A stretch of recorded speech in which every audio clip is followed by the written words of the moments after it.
Why did I come here? That's a good one.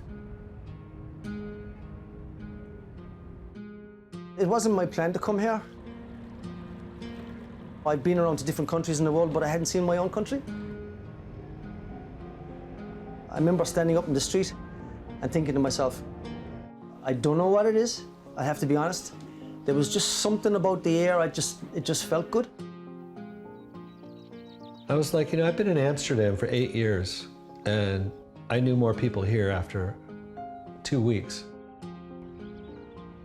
Well, as soon as I got to the top of Connaught Pass, I felt like I could breathe for the first time in, must have been 30 years. Just an insanely rich place, and it seems to all be concentrated in this small little town. I'd say you can say that it's magical in a way that no one was planning on staying here when they come here first, and it just takes a week to make up your mind and stay here. I really don't believe that half the people that live here realise how lucky they are. It's a complete bubble. The town sort of takes care and respects us as much as we respect them and the town. Look, there's two cultures in Dingle. There's the blow-ins and the locals. If you're not from Dingle town itself, then you're not Dingle, and that's it, like. But yeah, being a blow-in, I've just got used to that now, because you can't hide it because of the way I speak. It'll take 10 generations from now for my great-great-great-great-great-grandchildren not to be blow-ins and to be considered local. Famously, as a local said to me, if your grandparents' bones are not in the graveyard, man, you ain't local. Is he local? No, Yeah. he's from Lispo. He's from Lispo, it's 4 miles away. So, he's a Lispolian, he's from Ballyford, he's from back west, but back west encompasses 7 or 8 villages. You're a blow-in if you're from Dublin, or Killarney, or Cork. God, can't understand Cork people at all.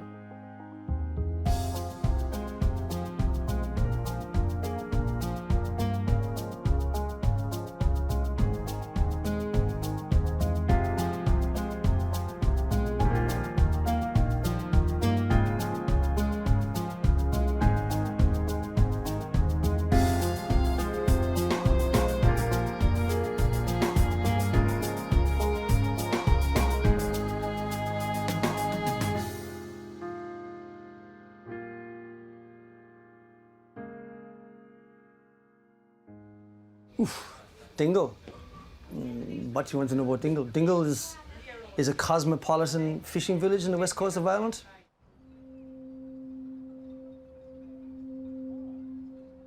And where the border probably is at Lispo, and then maybe Ventry.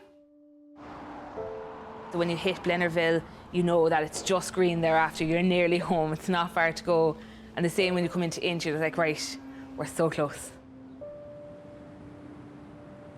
Going to school, you've had the townies, which were Dingle, and you've the Westies from west of the Milltown Bridge, and you have, the Lispolians from Lisbol, and the crowd from over the hill were Castle Gregory. Oh yeah, there's definitely a townie thing. There's the townies and the Westies.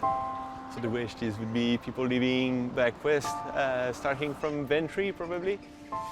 And yeah, everyone living in Dingle is called a townie. And there's the blow-ins. That's kind of try to mix everything between that, but yeah, it's...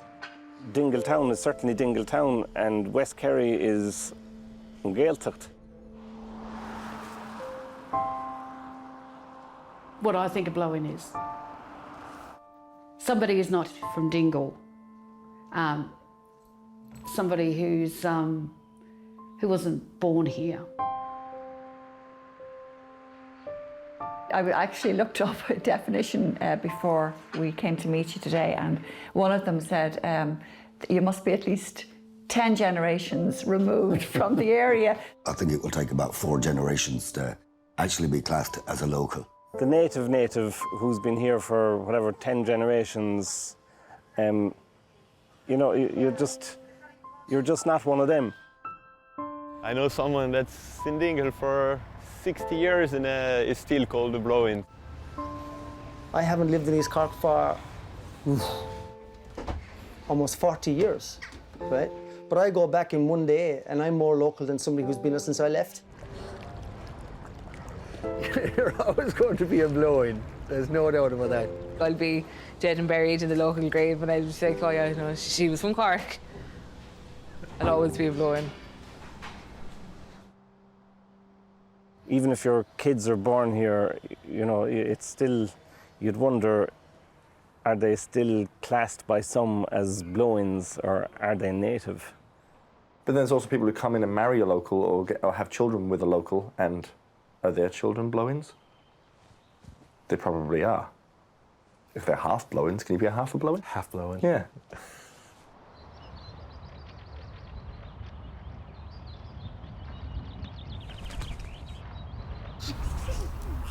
Looks a lot like that girl there. Yeah, I imagine I'll be, oh yeah, she's been here for 30 years. She's local. We adopted her, that kind of thing. I have lots of friends around here, so I'd say I am like here local. I'm not different, just because most of people like they're not speaking Irish as well, so it's like I'm not different then. I'd say 99% of the population in Dingle are blow-ins. Well, I wouldn't go that high now, Tom. Well, maybe 90%. No. There are a lot of blow-ins, so. Yeah, so the Euros are on, England are playing, and I'd gone down to my local pub. Great crack going on outside, and as I've wandered in, the lads have very kindly pointed out that, oh, yeah, there's your table there. That's the English table. There's this empty table right in front of the TV screen, so I plonked myself down there. 10 minutes later, my wife comes in and says, what are you doing there? I said, this is the English table. This is where we've got to sit. So the two of us sat there for the rest of the game on our own. It's more an elbow in the ribs, a term and endearment, you know. You fucking blow-in. The first 5 years we didn't own a car. We'd let a car whenever we needed one, but we rode our boardwalk cruiser bicycles into town, and it was always, you know, Travis, the Yank on the bike. I'll always be the Yank on the bike.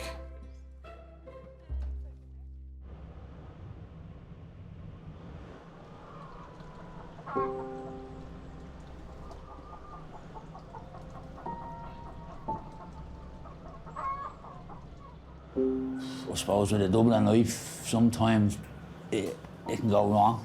So from the early years, I would have been getting into addiction and things like that.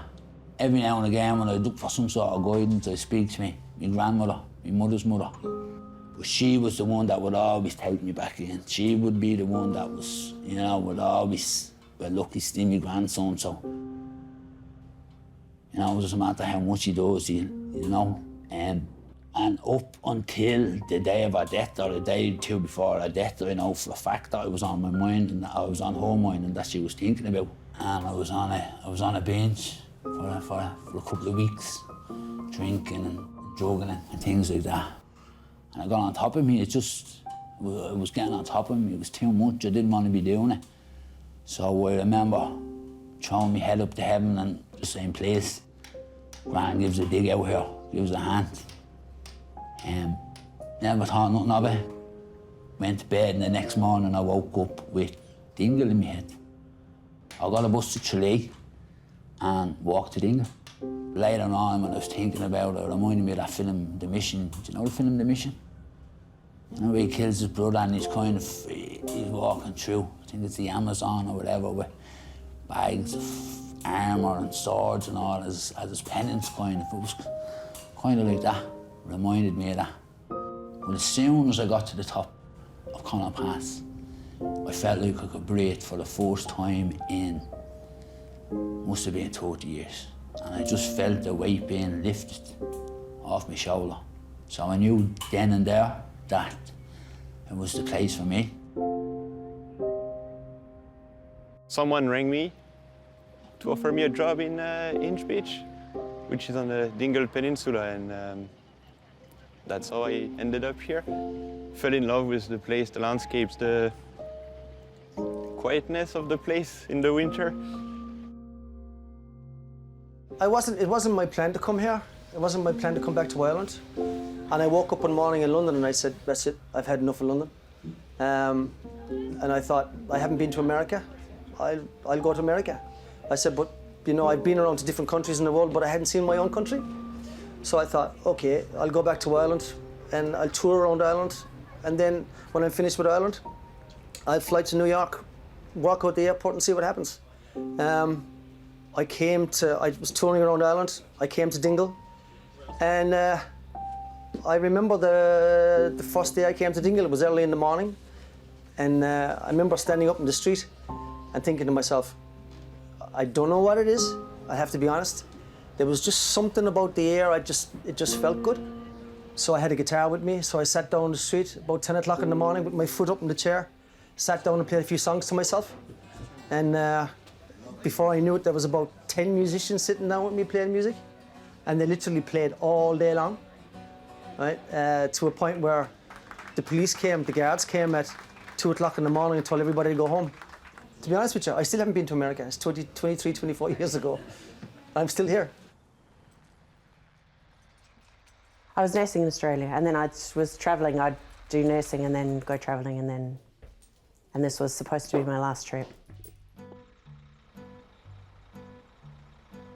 I was on the paddy wagon tour, and I was walking up Main Street just out there, and I heard someone talking with an Australian accent, and I stopped and I started speaking to her, and she was nursing here, and she said, "You don't want a job, do you?" And I said, "Yeah." And I started night duty that night. I met a girl on holiday while I was away on a weekend in Belgium, in an Irish pub at about 1 o'clock in the morning. I seem to remember, luckily I remember. How do you remember? How do I remember? And a hen party came in from Dingle, and I got talking to one of the girls in the party, not the bride-to-be, I'd like to point that out. And yeah, we had a long-distance communication thing going on for a few months, and packed up all my belongings into a Ford Escort, and took the Swansea to Cork ferry, which doesn't run anymore, and landed in Dingle on the 26th of May 2002. I sit and muse about my childhood and the happy hours I spent near Dingle Bay. My grandparents come from either side of town, so I knew of Dingle in the area for my entire life. At age 30, I just sort of hopped on a plane, landed in Dublin, got on a bus and then a train, and eventually landed in Tralee at about 11 o'clock at night and started the walk into Dingle.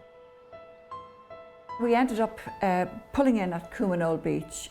There happened to be a wedding party of, I remember it was a Dublin girl with a big family group, and they were having their pre-wedding on the beach. And the music was amazing, and it was like sprinkling magic dust on everything. We had arrived. Well, I came here for a holiday to Dingle and just came for 4 days. It was just like going into this big lounge room. It was fabulous, in the pubs and stuff like that. It was so welcoming. I thought, when I got back home, I thought, you know what, I think I'll go over there for a few months. Rented my house in Australia and just left and came here. And I remember when I left my apartment, I was like, I'm not coming back here. It was weird, because I thought I would. And so I came here, and I haven't been home in 11 and a half years. A friend of mine was here in Dingle. I'd never heard of Dingle before that. And I asked, where are you? What are you doing? And he said, I'm in Dingle. I said, where is that? He said, it's in Kerry. So I came here and hooked up with the place straight away. Just loved it straight away. So I moved down here in 2004 with my mum and my sister, and we've been here since. And I have a partner and my son here now, and we're very, very happy.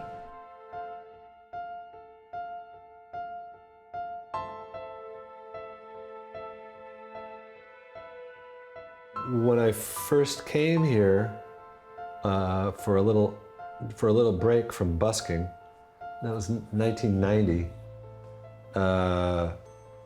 I met a bunch of people, and everyone was really friendly. I came back like a year or two later And everywhere I went, everyone was like, oh, hey, how you doing? Da, da, da, da. Everyone remembered me. Everyone knew my name. I was like, I've been in Amsterdam for 8 years, and I knew more people here after 2 weeks.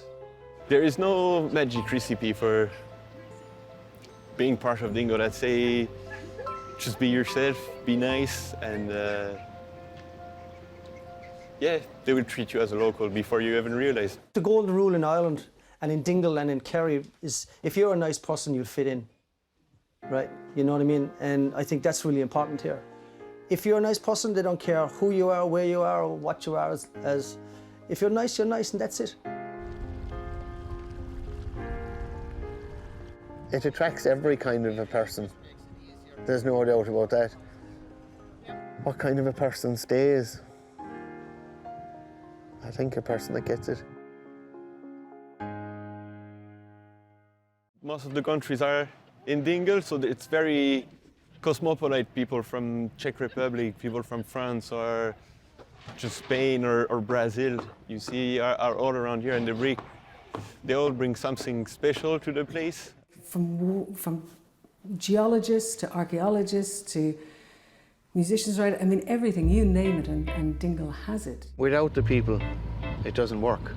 It takes a lot of people to make this town work, between the B&Bs and, the restaurants, to the supermarkets, to the boat tours. Poets, artists, musicians, and just the general culture that is here is usually very, very intertwined between us that come here and the locals that are already here. If you put into the mix foreign people coming here and how interesting they are, and they all have a story and it all blends together, and we go out and we have a drink together and play music together. Because I'm a musician, having a guitar, being able to play an instrument will always kind of bring the crowd in. And that was probably one of the best moments. For the first time we came down here, we met other people, other musicians, and we just had a brilliant session. And those sessions just were indefinite. They went on and on and on, day after day. So that's another great thing about, as you're probably aware with Dingle, it's steeped, in music, mostly traditional, but all sorts of music can really go down here. And that for me was a great place to meet people, and how we found ourselves in long-term friendships with people all through music, and I'm still doing that to this day.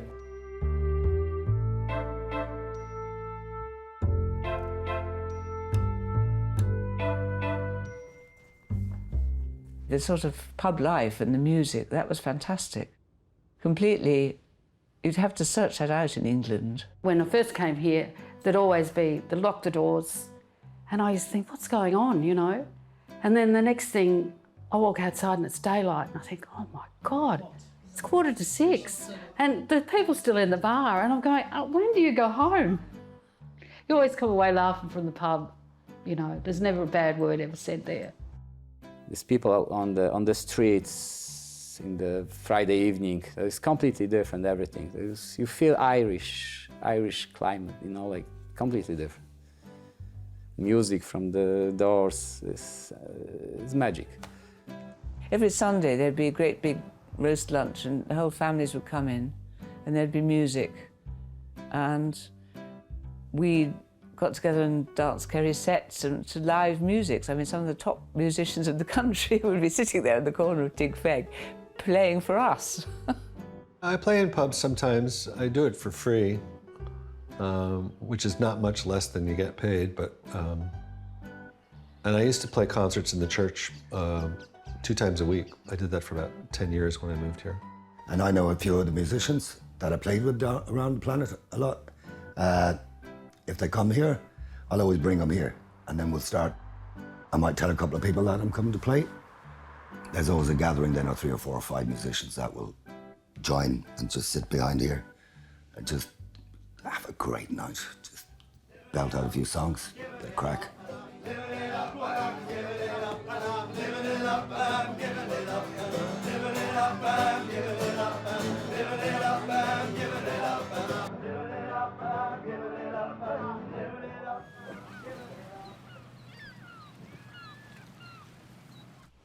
So the cultures, they don't collide, they just intertwine, as different as they are. bringing new ideas as well, which are very much welcomed into the fabric of society. But like, it's very hard to change Irish. The Irish very strict. They say like, no, we go this way. But then slowly, like they do, like they see like it's going well, so they change. What doesn't happen anymore, but used to drive me mad when I first came here, was that on every single menu board in town, and every single menu in town, there was a spelling mistake or misuse of punctuation, and it was atrocious. Like every business in town. Like an apostrophe Nazi. Oh, I am a spelling apostrophe. Literally go up and change people's street boards. Yeah, I used to go around if they had the big chalkboard outside, and they had, you know, today's specials with an apostrophe. I just go. Nope. And just rub it out with my finger as I went past. I thought I was doing them a favour, but it used to drive me mad.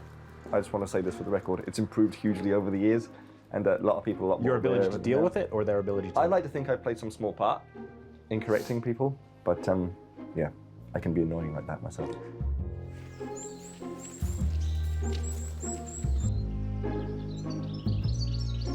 Some people come in and they bring their culture with them and they don't want to let it go, and they bring their language with them and they bring their traditions and things like that, and that can enrich a country, but they also have to accept that that other country has its own traditions and things which they need to integrate with as well. I hope that those who come here are looking to give, not just to take. There's a lot of them have a lot of talent and energy and experience in various things, and they start things up like, well, the bookshop was started by a blow-in. I mean, she was only from Cork, but she was a blow-in. Irish people like a few things, you know, from Polish kitchen. And I'm serving like staff food with a little bit of Polish kitchen as well. We are part of this place as well. We had as well, for example, Polish shop. It was closed after a few years, but it was nice. Go to Polish shop, buy the Polish stuff. It's a melting pot of the world, capped off with the Irish thing. Do you know what I mean? It all seems to fit together.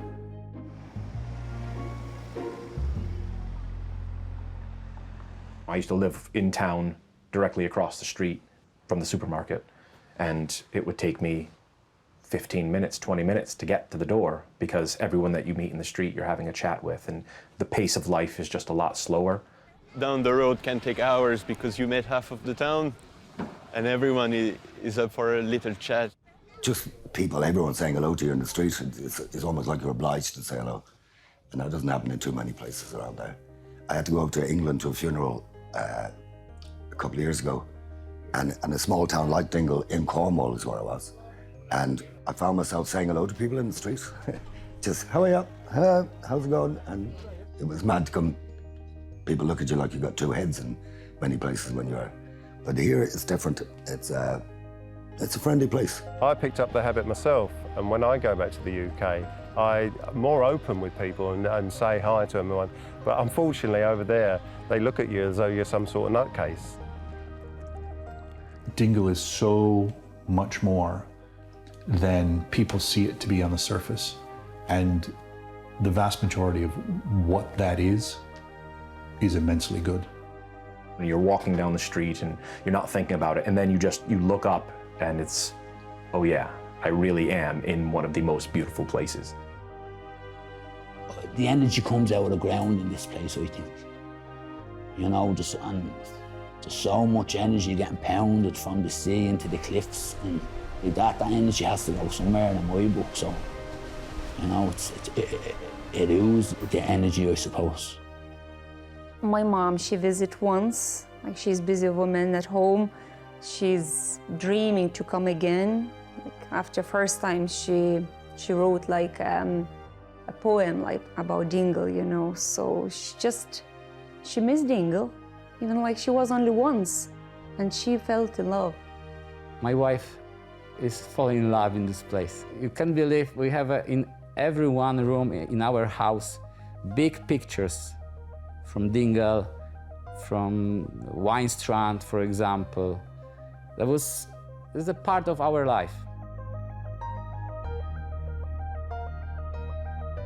Every year I'm here and I have people coming in, and you can see this particular look on their face thinking, what can I do in my life to turn it around so that I can work out how I can work and live here and you can see that their brain is going, you know, and there'll be all types of different people from all walks of life.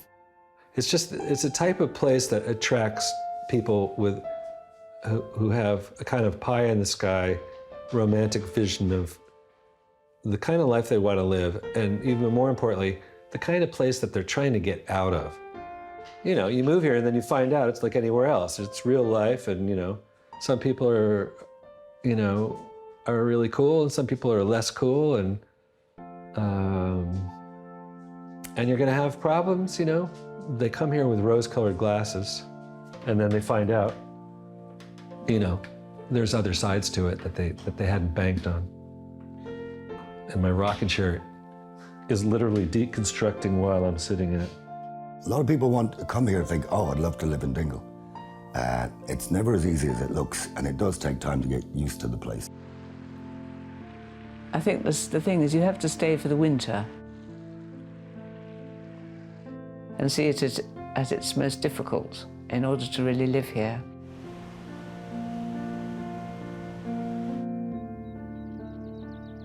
Things are harder to get here. There's no doubt about it. We're on an island in an island.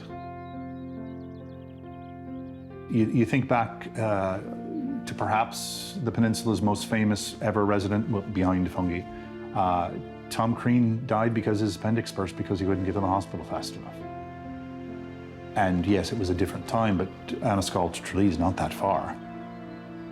I was diagnosed with MS in April of 2001. When I first came here for a winter, I told my neurologist about what I was doing, and he said, is there a hospital in Dingle? And that had recently been closed. And flippingly, I said, well, no, there is a vet.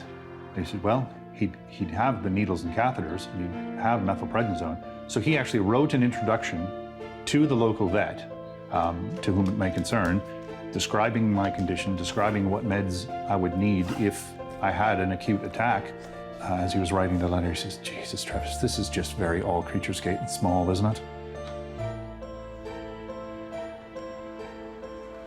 It's life in the dynamics. It's the fortissimo as well as the pianissimo, and that's what life is. It's the loud and the soft, and you can't really appreciate the beauty without the difficulty, the grandeur without the adversity. Getting into town can be a difficulty sometimes. Although my partner drives, but she can be, doesn't like being the chauffeur all the time, you know. Just like for you, like it's hard because you have to drive, like if you have kids, like, you know, to school, then like, you know, like a taxi driver, like. So I did before as well. I was living like outside, and your car, like if your car broke, like it happened for me. So how will you get like to work? So you go like hitchhiking as well, saying like, sorry, like my car is broken. So it is a problem. Everyone knows each other's business, and they kind of portray it as being a very negative thing. But like, there's always going to be that sense where everyone thinks something's malicious, but it's really not. If cows broke out and like nearing on the road, like they'd call you and say, like, oh, do you know, are they yours down below there with the black and white stripes or whatever? And you'd be like, oh yeah, Jesus, one of them's coming out after coming over the ditch. Like, you'd be like, oh Jesus, and they're like, well, I hunt him back in for you. It's something that's just in them. It's not a badness. It's a quality. When I moved from the lane up to here, I couldn't get over it because I got this letter in the post, and I'd only been here 2 days. And I thought, God, the postman knew that I'd moved already. But at the beginning, people knowing your business and calling you from across the street and wanting to talk to you and ask you, how's your this and how's your that? And, oh, I heard you were doing such and such. And you go, this is very intrusive, very intrusive. But eventually, you just know that they mean well, and they want you to be welcome, and they want you to be part of the everyday going on, and that those same people who you thought were just being intrusive into your life would later become friends, or they'd ask you to do something for them, or, you know, vice versa. You know, you would ask something of them because you knew who they were and you knew what they could do for you. Oh, you're a carpenter. I got some. You know, can you come and sort this out for me? Or, you know. Rumor spreads very fast around here. It's something very funny, to be honest.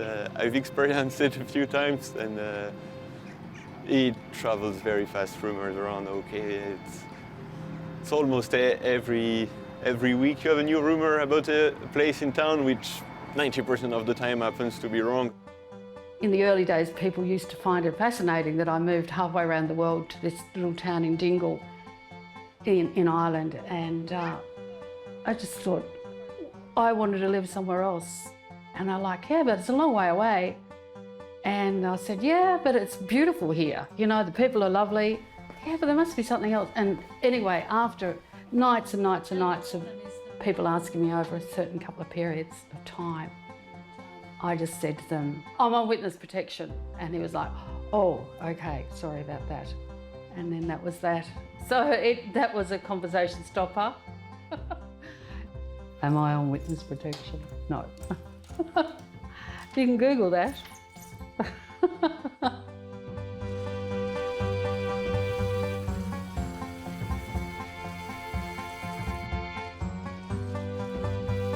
Yeah, my daughter, at the age of 13, went into the local school, was integrated perfectly, did really, really well. But unfortunately, after a year there, they opened a new school, and it was a co-ed, and it was to be taught through the medium of Irish completely. That proved to be a massive problem for her, and you know, it was a big hindrance to her moving forward.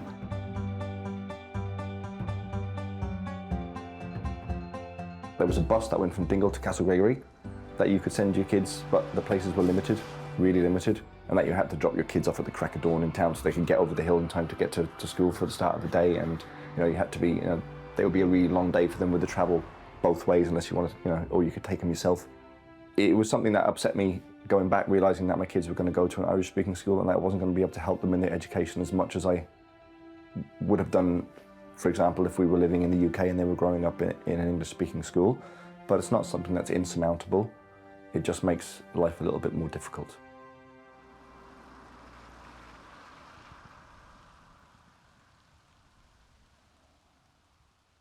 If you want to kind of get in with the local people, it helps to learn some Irish. You know, people, I think, appreciate that. I'm saying that as someone who has done a bad job of learning Irish. I tried for a while, but it didn't really take. I mean, I have some, but not much. If I move to Indonesia, then you have to speak the language. You can't assume that everyone will speak your language. I used to go into Kruger's pub and everybody in there would be speaking Irish until I walked in, or until somebody else who spoke English walked in. And then everybody would switch really politely, like the majority of people would switch to English. And there was never any hassle with it. They were just so great and everything. And I remember thinking, God, not only am I, you know, I'm actually making it worse by having everybody talk to me in English. I'm not adding anything, and I'm just making the Irish situation worse.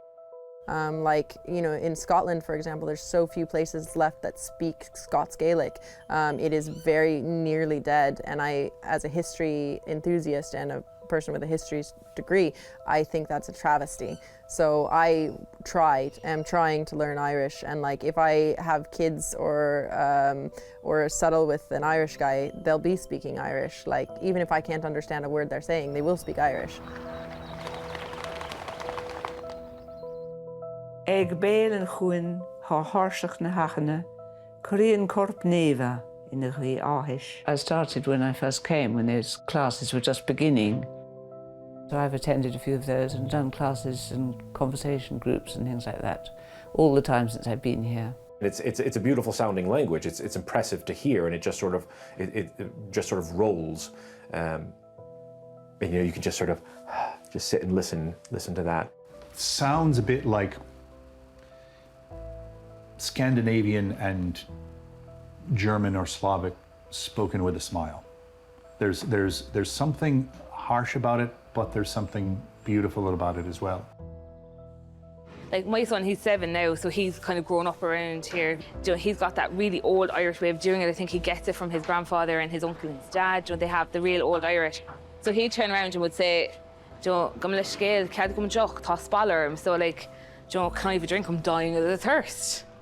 There isn't a word for accent in the Irish. It's blas. How beautiful is that they speak of the way that they speak as the taste for the language? That's Ireland and Irish just tied right up in a poetic bow. And Muntor come to the house, like a lady to help me speak conversational Irish. Just to say hello, or just to say how are you doing, or it's raining. That's always a good one to have. You know, I've a niece that lives down here now, and she's fluent Irish, and we'd be saying Irish words and she'd be laughing at us. Now we'd be saying them the way we were taught them, but you know, it's totally different. I have school Irish, but it's amazing when you put the couple of focal together. It's amazing. There's a lot of it still at the back of the head here. I can't get any sense out of how to pronounce, you know, there's an MH and a DH and all that, and I'm like, oh, I can't do that. Because I don't speak Irish. I was away that day in school, couldn't have a conversation, no way, like. You don't know the Irish word, you can put the English word in, or if you don't know any Irish, you can just speak in English. There's a lot of natives here that don't bother with the Irish either. They speak English all the time, and they wouldn't even consider speaking Irish. They'll come into the shop and they're out in Irish, and I go really Australian, and oh, sorry mate, I can't speak Irish, and they understand then, you see. So then they flip back to English. How are you today? Guma, which means good, thanks. First Irish I've learned was Dunandors. When you go to the pub and it's windy outside, you have to close the door when you get in. That's probably the first Irish I've learned. Or Fáin Seo Eire Darg. Oh yeah, on the road. You know when they have those roadworks going on and they have these traffic lights, it's always in Irish, Fáin Seo Eire Darg. So you learn how to speak the language looking at the road signs. Stop here on red, basically. Yeah, so anybody who can't speak Irish, you can say that, they'd be very impressed. Fáin Seo Eire Darg. I came into town and I came into O'Flaherty's pub and I sat down and I was having a pint and bantering back and forth a little bit as one does. And your man down the end of the bar said something to me that I didn't understand. And I thought maybe I was putting on a bit of the Irish, you know, the American style accent about it. And I said to him, I'm sorry, my family's from the north. I don't have the Irish. And the whole of the bar broke up laughing. And the publican said, you know, I won't say your man's name. He says, you know, that's John Sullivan. He wasn't speaking the Irish. And that's okay because we can't understand a damn word he's saying either. And it was just his West Kerry accent was so strong, I actually thought that he was speaking another language. Someone from Killarney has a completely different accent to someone from Tralee. That's only like 20 minutes away. In Australia, we've all got this one big accent, you know, and it's continent. Like now, 2-3 years, like I'm getting the saying like, oh, you're getting like, you have Kerry accent, like last week they say I have Dublin accent as well. I was like, no, I'm not having Dublin accent. I know that well, but like Kerry accent, it's possible.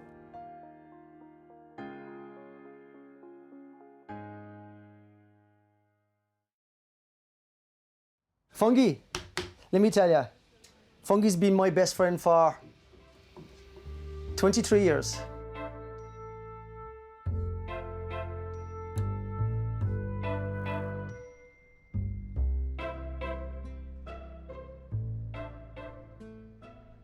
He's a blow-in. He swam in, and when he was very young, and that was it. He stayed. He just felt welcome. So I'm going along the boat anyway, and all of a sudden, Fungi comes up by the side of the boat, literally comes up to the surface, right? Tilts his head, tilts his body like that, and looks at me straight in the eye. This is true. Looks at me straight in the eye, and I looked at him straight in the eye, and I said to myself, that ain't just a fish, man. You just go out to where he hangs about, and if you hit the water with the oar, he'd come right up beside you.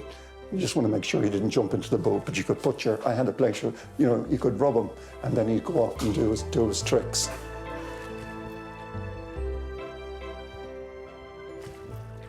There are a lot of people who have a spiritual relationship with a dolphin and can go on about that.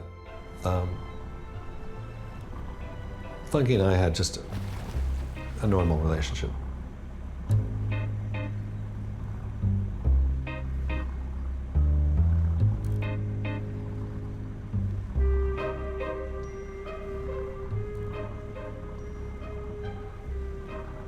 That's the kind of place this is.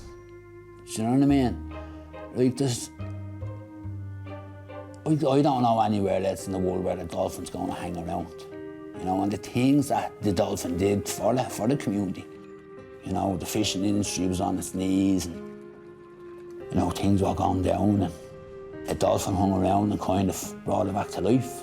You know, it became a focus and started bringing people in, and then other people started feeling the energy of the place, I suppose, and it grew from there. For him not to show up, even for one day, I knew he wasn't coming back. Yeah, we got kicked in the pants this last year between COVID and losing the dolphin. It's like Armageddon. 33 years. He was here 37 years, and for 33 years of those, he was a massive part of me and my family's life. He, you know, he put the kids through college. You know, the amount of people that we brought out over the years.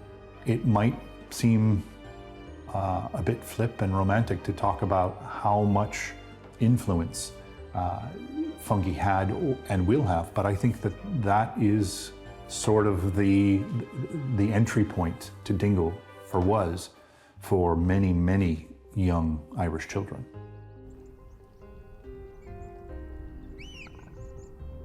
I fish a lot, every day almost, sometimes in the summer. And that was great to see him, to hear him at night, how he's breathing, how is the jumping, and now it's empty. Now the harbor is empty now. There's no boats, no fungi, no birds, no nothing. There's a kind of an aura or a magic that's gone. Now it's just a bay. He didn't even notice it. It was on a really subliminal level until he was suddenly gone, and then you noticed like the loss was palpable. It's different. It's a little darker there, but I still can't help, you know, just looking out for him to see, is he going to show up? And I think that's going to carry on for the rest of my days. I found myself thinking about him a lot, like a bereavement, so to speak, but as he said, all good things must come to an end. Yeah. It's just, as Adrian said, it's unfortunate that it had to happen this year when everything went so bad for so many people here. Maybe he's still alive, so we didn't see like him, you know, dead. So we hope he's just around, going, because he was like a businessman. It was his business, all these tours, which people like was coming. I had a trip out, about 10 people all along the one side of the dolphin boat again. And I knew Fungi was acting strange. Something was a little bit different. He never left the side of the boat. He was just stuck to it a bit more than usual. And I came out to the deck and I spoke to the people and I said, look guys, somebody along the side of the boat here needed him today. Nobody said anything. But we came in and a girl was still sitting on the side of the boat when everybody went off, and she said it was me. And she said, I'm after being diagnosed with cancer. And he knew. He knew. Sorry.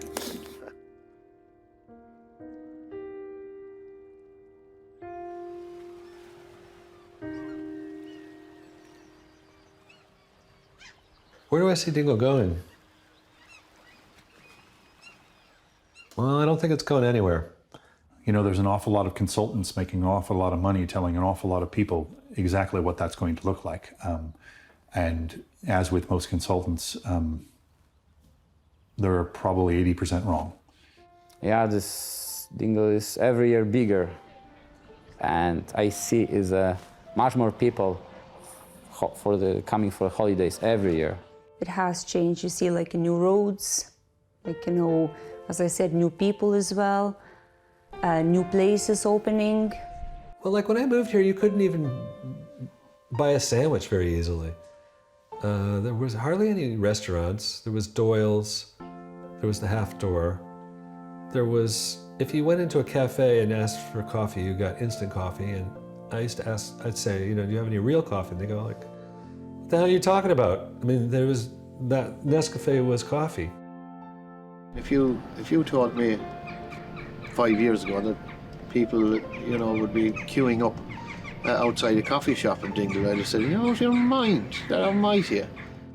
Things do need to move on, but what I'd love to see is that they move on in a way that preserves what's really special about the place, you know? I have concerns for what the future of Dingle is.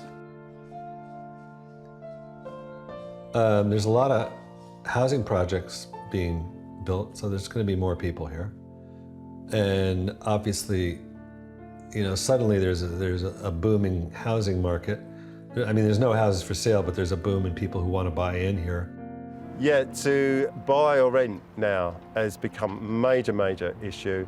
Anyone coming into the town will have serious problems trying to find either of those sort of property options. There just is nothing out there now. So suddenly there's nothing for sale and a lot of people looking to buy. I don't know in the long term what that means. I don't have a crystal ball. Now, when I moved here, there were 3 butchers and 2 fishmongers. Now there's 1 of each. There's not an abattoir on this peninsula anymore, and there used to be teens of them. Every time one shop closes its doors or fails to reopen after something like that, that's one straw taken out of the, you know, the whole fabric of who this peninsula is. I don't think Dingle will change. It will grow, but I don't think it will change. I don't think so. I think it's well able to contain itself and keep what Dingle has for itself. I think the people here do protect that. I believe so. I don't think it wants to change. That's what I honestly believe. If you don't plan for change, then it's unplanned change. And that seldom, for the long run, is good for a place. So it has to be planned change. And my feeling is that the more residents, not just you know, people who came up here, but people who live here, who call this home, the more people who are involved in the decision-making process of what that plan looks like, the better representative of Dingle's past and Dingle's hopes will be represented in what the plan in the future look like.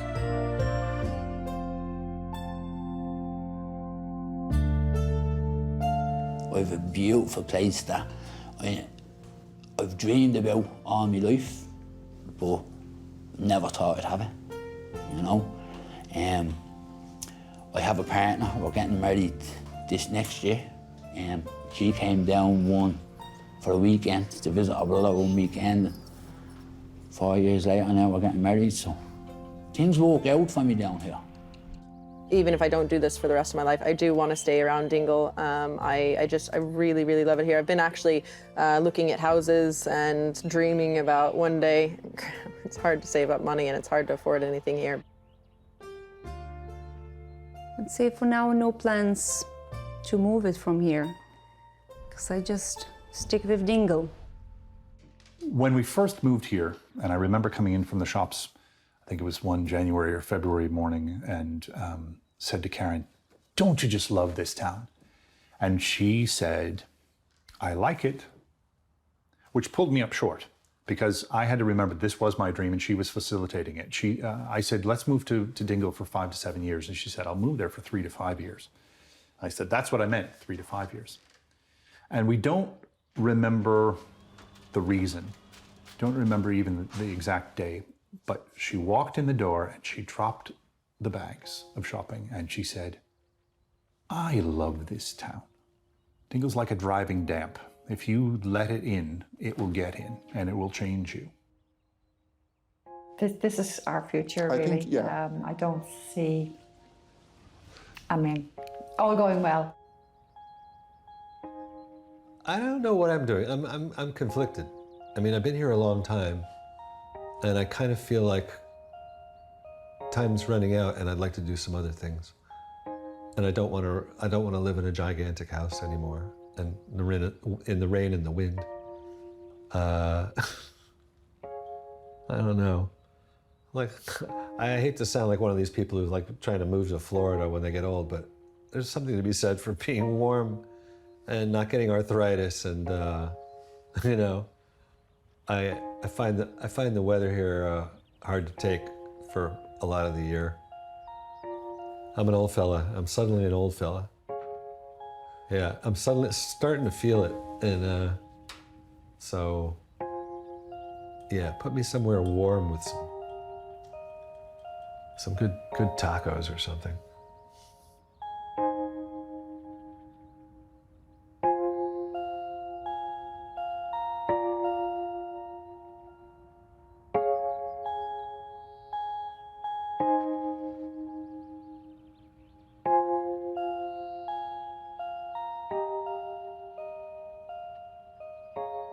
I'm thinking that it's probably my last season here, and I'm too old for that. And you know, I don't know how many life left for me, for my wife. We have to spend together the rest of our life. But I think I'm planning all the time. I'm planning, and maybe every 2 years, maybe every 3 years, I'm coming for holidays for a week, for two maybe. Neither of us, my wife Karen nor I, can imagine being any happier living anywhere else. So if Dingle will have us. Dingle is more than just a place. It's the people that's here. It's the atmosphere that's here. It's for everyone. It's not for one specific person. It's for everybody. Once you have people here, once you have people still wanting to come to visit Dingle, which I think will always be the way, you'll always have a Dingle. My brother was in Dingle a couple of days ago, and he lives in Killarney. And he just saw the amount of people in Dingle, right? And he has a business there as well, right? And he said to me, he shook his head, he looked at me and he went, do you know what? If there was a nuclear attack in Ireland, right, two things would survive: cockroaches and Dingle, right? And I just thought, you know what? He's dead right, man. It's true. Dingle it's one of those places.